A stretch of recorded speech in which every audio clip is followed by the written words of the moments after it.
Okay, good morning, everyone, and afternoon. So here we are for our weekly hypnosis talks with me, Jasiah, and of course, the great Pete.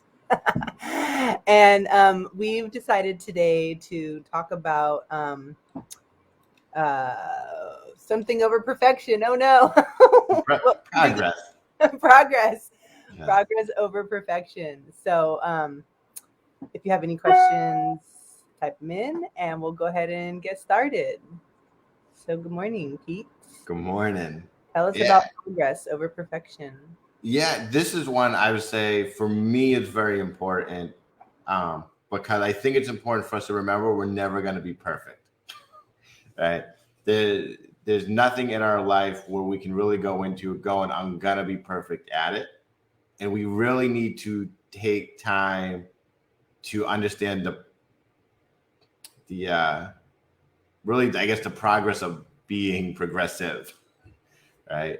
Um, and what that means for me is understanding I'm not perfect and I need to give love to myself, compassion, and even acceptance when I don't do something as well as I thought I would. And I find it with a lot of my clients and I say even myself, when I don't meet my own expectation, my first inkling is to go, you know what? Screw it. I quit, right? I'll just do something else. Um, and for me, one of the most important things I have to remember and is that I've never been perfect at anything, especially when it's new. You know, I think about my first client. Ugh, right? That was one I wish I could go back and be like, I'm better now. It didn't go well at all. Uh, then even before that, growing up, right, learning how to read and write, these were all things in my life that realistically I wasn't good at first, right? I struggled even riding a bike, right? So I really had to discover that self-compassion for myself to go, my entire life, I have never been good when I've done something new. And even with those times, because I was compassionate and I accepted that I wasn't good and I gave myself love, I became good. You know? And so I think when we can really understand that it's progress over perfection, good things will happen. You know, we gain the insight and the balance and the mindfulness and the self-care we need as we grow. So, what about for people that, self compassion's a very difficult, you know, place to jump to? Like, they don't even have a bridge from the place that they're at to self compassion. Like, what are some practical tips that people could do to start gaining access to that or familiarity? Yep. One of the best things we can really understand is knowing our brain is ultimately working against us. But it's not working against us because it wants to work against us. It's really trying to keep us safe. So since caveman time, right, it needed to be aware of the dangers to protect us. Um, and for that reason, the reptilian part of our brain still holds on to that, right? It still holds on to the idea that it needs to, I say, stay aware of the negative stuff in our life to keep us safe. But it doesn't make the negative stuff true, you know? But it's easy. If we think about, like, I think a big one is embarrassment, right? When we think about how many times we've been embarrassed, we can probably find countless times. But when we try and think about someone else being embarrassed, it's hard for us, right? Because we don't think that way about other people, right? We typically go, oh, I can't think of a time where someone else was really embarrassed, but I can really name the times I was embarrassed.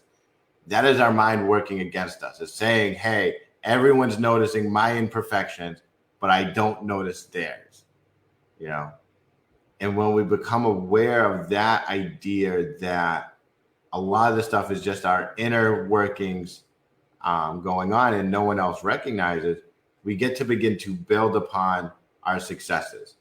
So one of the, I say the best techniques and strategies I ever learned is really called success stacking, which essentially take out a piece of paper, right? Sit down and write all the things you have been successful for in your life.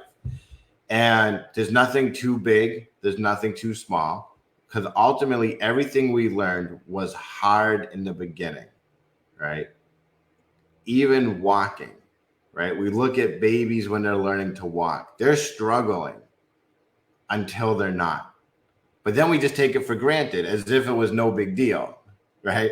But it was a very big deal, right? When we learn to get dressed for ourselves or use eating utensils or learn to run or drive or ride a bike or read or write or, right?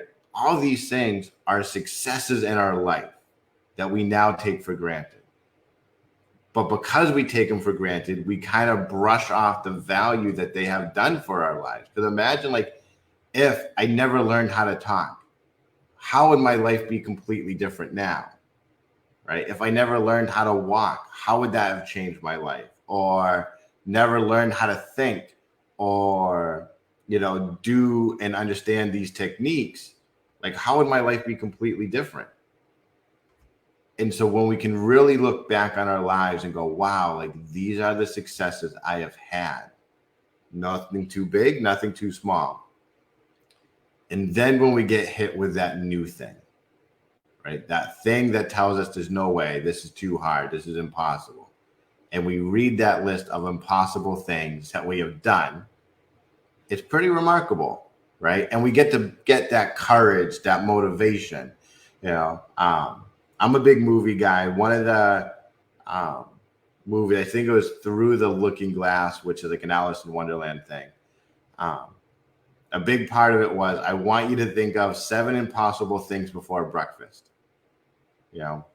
And that always stuck with me because it's, I want to think of 7 impossible tasks that I have completed, right? That I felt were impossible in the beginning, because that's how they became possible. And so when we can really have this list and read it whenever we need it, we begin to tip that scale, right? That part of our mind that looks for the negative. We're saying, yes, that negative is there, but here's also a lot of positive, right? That's what we can do to really begin to go, I got this, right? I can bring that balance and self-care and that ability to go as progress over perfection. And another thing too is that it feels like when you feed yourself a different focus, you're giving that muscle of that brain, that reptilian, like finding all the bad, trying to keep you safe and everything. You're like reminding it, showing it, training it, putting the like ruts in the road for the wheels to like go down that way. There's another way. And that's kind of the way I think about it, is that like wherever the rut bend, they're just going to naturally go down there. But we do have access to creating aspects of our lives. And I feel like I'm on this topic a lot, but I really do feel like so many people think that what is like, well, my brain just does that. Thoughts just happen. Life is like that. I feel like that's a common thread for a lot of people. And I think there's no doubt that we are, like subject to life, but it doesn't mean we don't have some aspects of, ability to co-create, to be, the leader of our lives as well. Doesn't mean you still won't get, beat down or something won't happen or what have you, but we have access to at least do more than a lot of folks know. Right? I mean, I didn't know. Like I was told, but I didn't know until I had to go through it. And Mhm. then I was like, oh, I can, you know. And it was impossible at first, by the way. It was.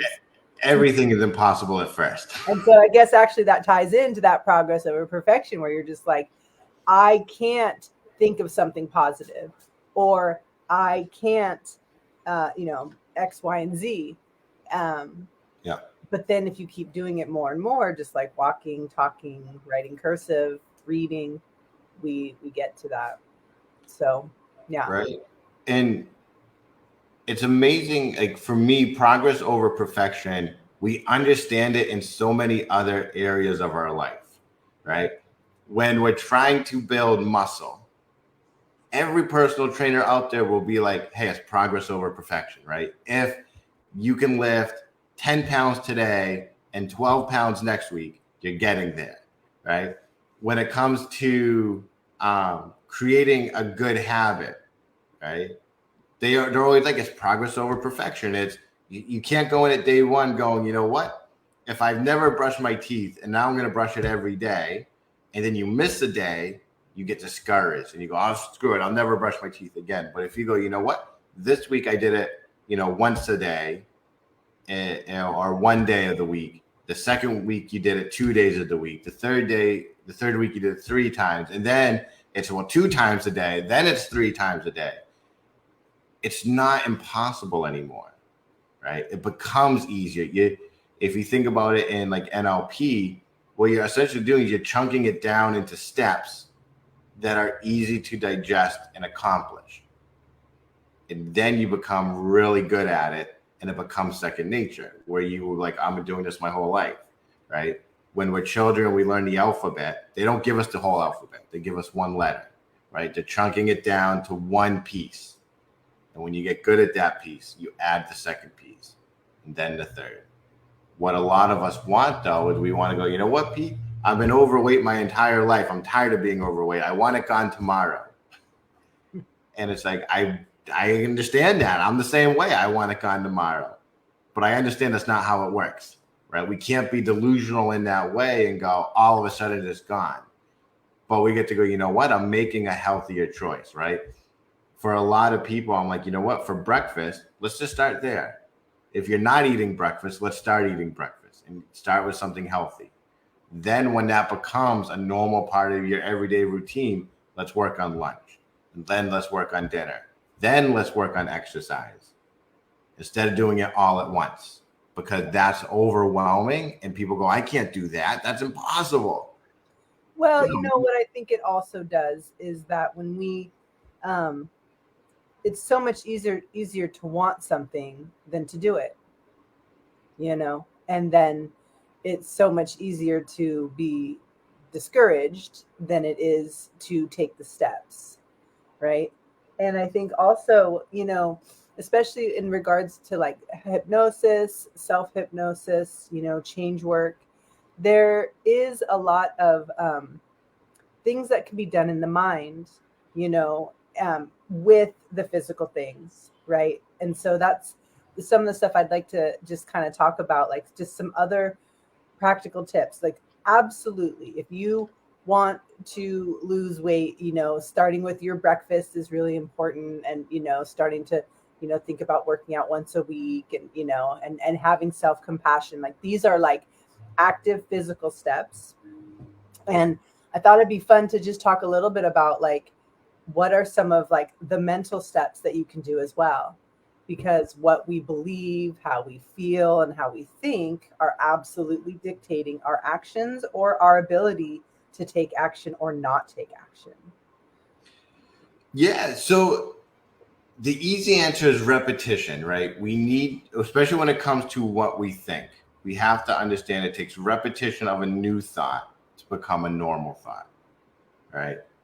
And it doesn't matter if it's, you know what, I'm going to be the world's best athlete, or I am going to just get straight A's in school this year, right?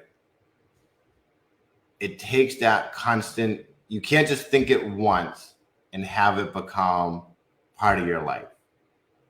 It needs to be in the forefront of our mind every moment of every day, right? Now with hypnosis, I love it because it takes some of that pressure off, because we get, unfiltered access to the unconscious mind, which makes it easier. But we also have to understand the conscious mind and unconscious mind have to work together, right? We have to have that conscious awareness to go, oh, this is actually moving away from where I'm trying to achieve, right? But when you consistently think about it and feel, right? So this is one where I'll take from Napoleon Hill. It takes the thought plus emotion to create an action.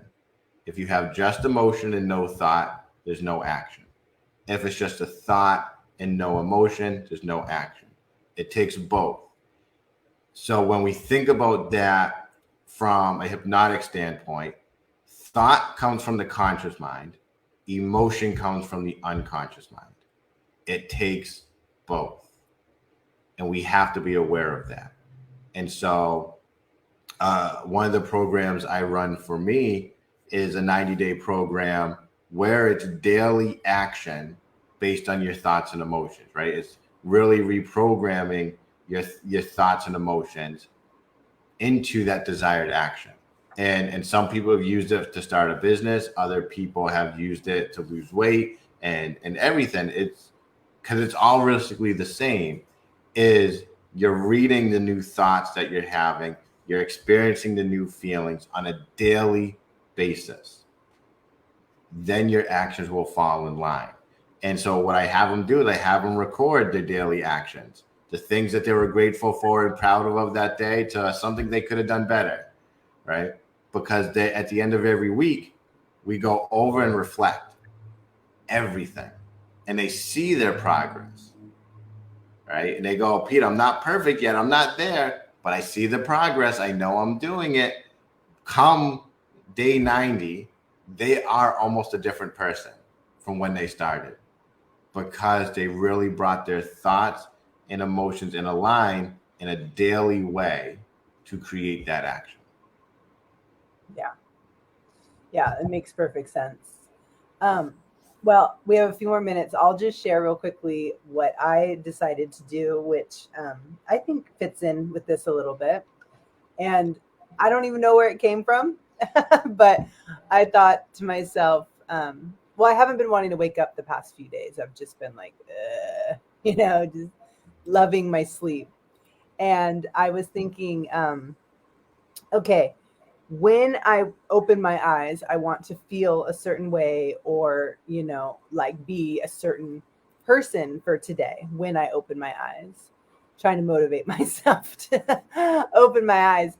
And I chose to go through the alphabet and find a word A through Z, that were like words, and just to kind of like fill me up, to fill up my cup and fill up the personality and the person that I wanted to be before I opened my eyes. And took me about 5, 6 times today because I was still just so tired.